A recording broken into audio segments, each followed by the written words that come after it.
Bobby Torres of Frightbox recording here to review an old, terrible mix of mine from way back in 2007, but more importantly, what I would do different today.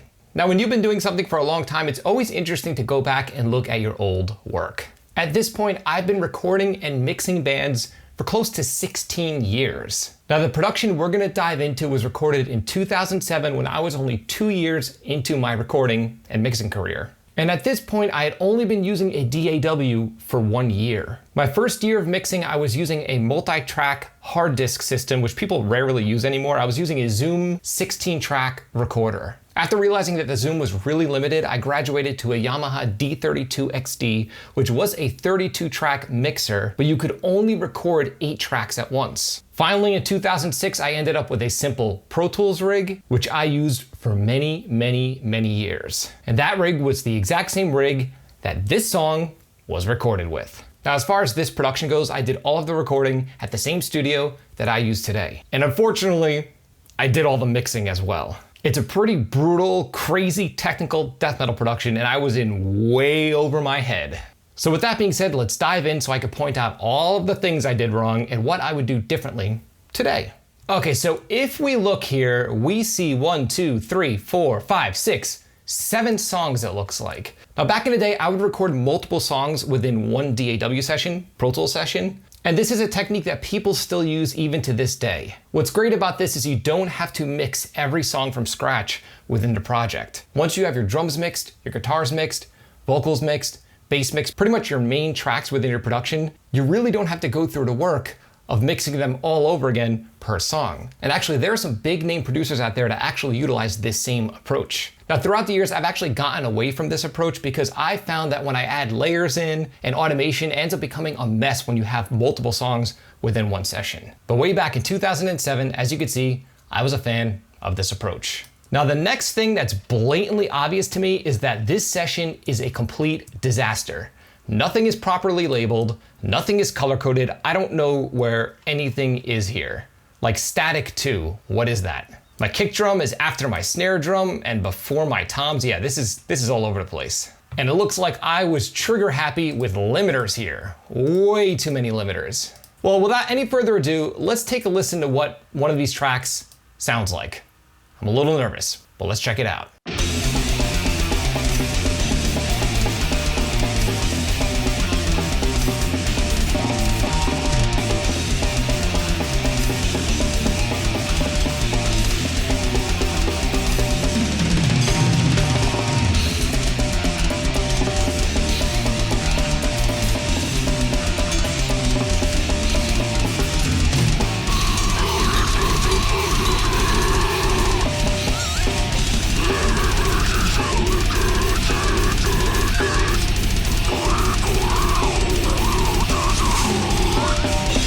Okay, that's pretty much all I have to hear to get an idea of what this whole production sounds like. The things that stand out to me is it just sounds all over the place. There's no clarity. The guitars sound really fizzy and strange. The drums sound hollow and pingy. The toms are kind of okay, but again, they sound strangely hollow. The kick drum sounds like a typewriter.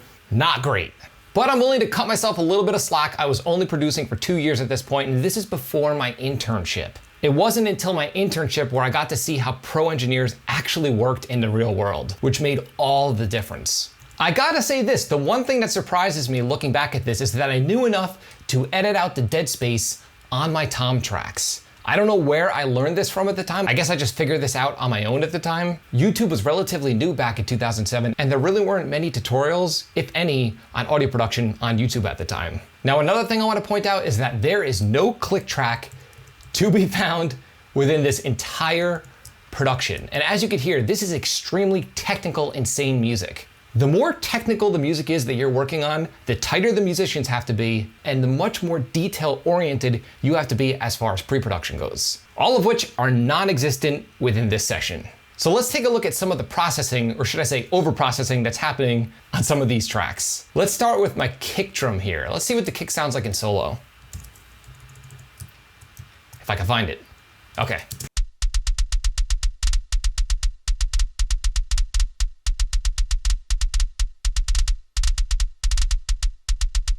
Okay, now that's clearly a triggered kick drum, but I actually did not trigger the kick drum myself. I don't even think I knew about sample replacement back in 2007. The drummer had an actual trigger pad on his kick drum, and I just recorded the output from the brain of his triggering system. And the EQ I have on here is absolutely ridiculous.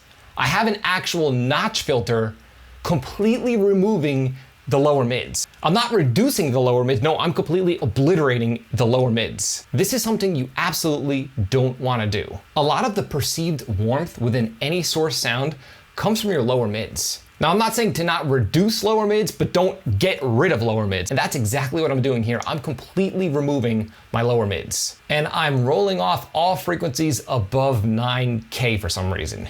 And it looks like I have a compressor that has a threshold of 0 dB, but with my gain boosted, which means it's probably not really kicking into compression. So in other words, I have a compressor plugin that's just turning up my kick drum. Okay, moving right along, let's take a look at the snare drum. This is the EQ on my snare drum, the complete opposite of what I would do today. I have all kinds of crazy notches happening. I'm rolling off all frequencies above 8,000 hertz, all frequencies below 200 hertz. And let's hear what this snare drum sounds like in solo.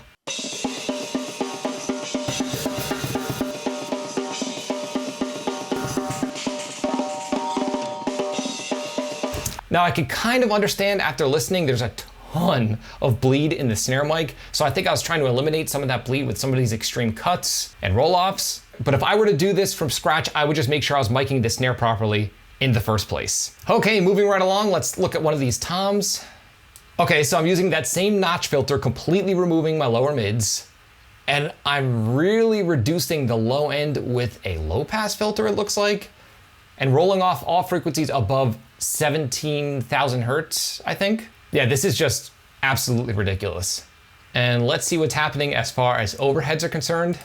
So I have a compressor before my EQ. The EQ isn't too far off from what I would do today. I just have some weird cuts in the upper frequencies with a cut at 21,000 hertz, which human beings don't even hear anyway. A de-esser on my overhead. Now, I didn't investigate this session before filming this video. I'm literally going through this live here with you. So forgive me if I seem shocked.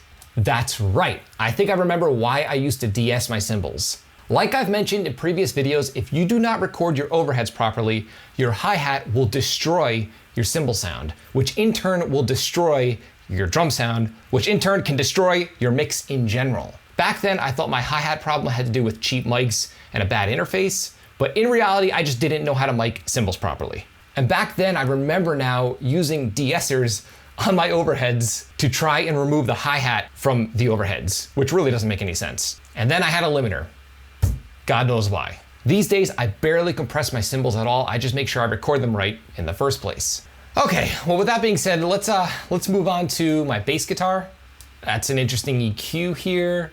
I'm doing a bunch of cutting on all frequencies, it kind of looks like.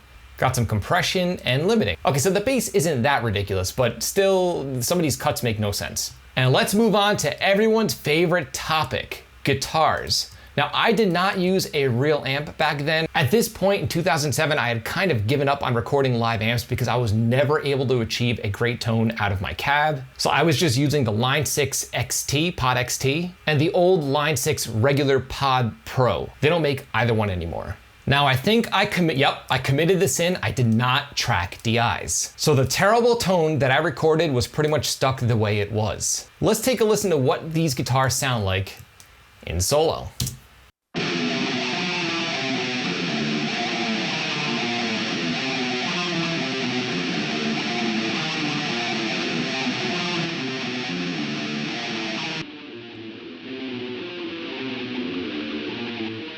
Back then, you really couldn't load in your own impulse responses, so whatever your amp modeler came with was what you were stuck with. But with that being said, let's look at the actual processing on these guitars. I'm sure this will be entertaining.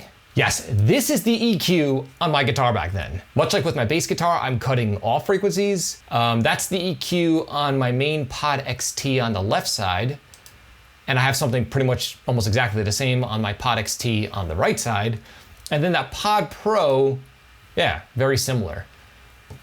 I wish I could tell you what my mentality was here. I think I was just so obsessed with removing harsh frequencies that I would just remove all frequencies, which is pretty much like just taking a signal and turning it down. That's pretty much what I was doing here. And I'm using a plugin called the Renaissance Axe, which I haven't used probably since 2007. And I have a limiter on my guitars. I have no idea why. Just quickly, on my drum bus, I have a compressor and a limiter. Okay, well, kind of makes sense. Okay, let's listen to what these vocals sound like in solo. And I think if I remember properly, we used an SM58 for vocals because this is death metal and the vocalist wanted to hold the mic as if you were playing live. And there's nothing wrong with this. I still use this technique to this day. So let's hear what the vocals sound like in solo.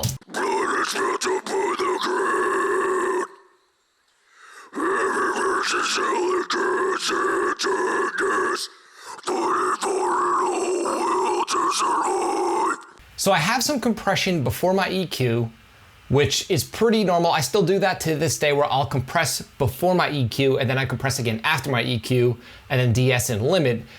Again, the EQ here is absolutely ridiculous. Much like with my guitars and my bass guitar and my drums, I'm just going bonkers with cuts. I think my obsession at this time was just removing harshness and problem frequencies.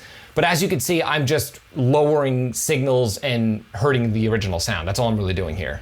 I'm rolling off all frequencies below 350 hertz, all frequencies above 11K for some reason, and just going to town with cuts. And yeah, that's my vocal EQ. And ironically enough, I have nothing on my master fader. I just have a spectrum analyzer. I have no compression, nothing on my master fader. So at the time, it looks like my problem was really just overthinking EQ. I wasn't that bad with compression. I was just not getting good source sounds and just trying to EQ a bad sound to death. So let's hear one of these other songs really quickly and see what one of the other ones sounds like.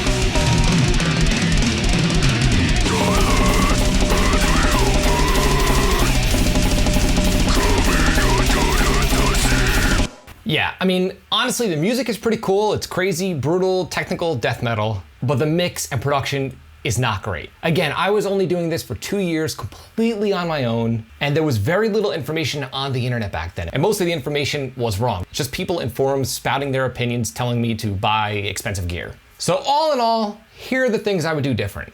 Number one, I would not have all of these songs within one session. Not that there's anything wrong with that, I just find that it ends up becoming very messy very quickly when you have multiple songs with a bunch of tracks happening. I'd rather break them apart and have them within their own separate sessions. Number two, I would be way more organized and I would color code and keep things in their proper order so I can mix more efficiently. I couldn't even find my drum tracks here just to show you within this video. It took me forever just to be able to find out which tracks were my drum tracks. Number three, I would get better sounds at the source with proper mic placement and just better source tones in general. And I would use way less EQ, like a lot less EQ. And I would say the most important thing that I would do differently if I were to do this whole thing all over again today is I would do thorough pre-production. Back then, I didn't know any better. I would literally have a band come into my studio, set up mics, and press record. Unfortunately, that's not the way to do it if you want pro results. Like I said, there's no click track, no tempo map, and with this kind of music, you really have to be detail oriented and make sure that the parts are gelling well, that there are no conflicting parts between the guitar performances, that everyone is in sync with one another, everyone agrees on their parts, and the only way you're gonna be able to achieve that goal is if you record thorough pre-production. Now, people generally avoid this step because it takes a little extra work, but believe me, the few days of extra work that it takes to record thorough pre-production will save you days, maybe weeks, maybe even months when it comes time to record your actual production. And with that being said, this coming Thursday, I will be showing you how I record thorough pre-production using basic tools like EZdrummer. and how getting your song right at the source with all parts worked out so that way everyone in the band knows exactly what to play when they enter the studio.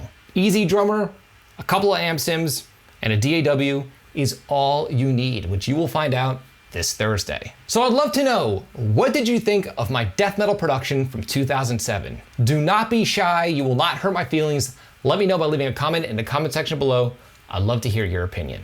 If you found this video helpful, like, comment, subscribe, and share. And do not forget to click the little bell icon so you can be notified every time I upload one of my weekly videos on all things metal and rock production.